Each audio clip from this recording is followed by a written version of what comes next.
అనంత వేద సభలనే కార్యక్రమం ఇది. ప్రతి సంవత్సరము ఇలాంటి కార్యక్రమాలు చేస్తూ తద్వారా సమాజంలో ధర్మం రక్షతి రక్షితః అని ధర్మాన్ని మనం కాపాడి తద్వారా లోకంలో సుభిక్షము శాంతి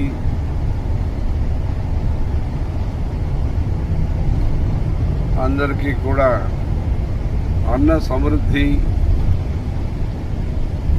ద్వేషరాహిత్యము అద్వైత తత్వము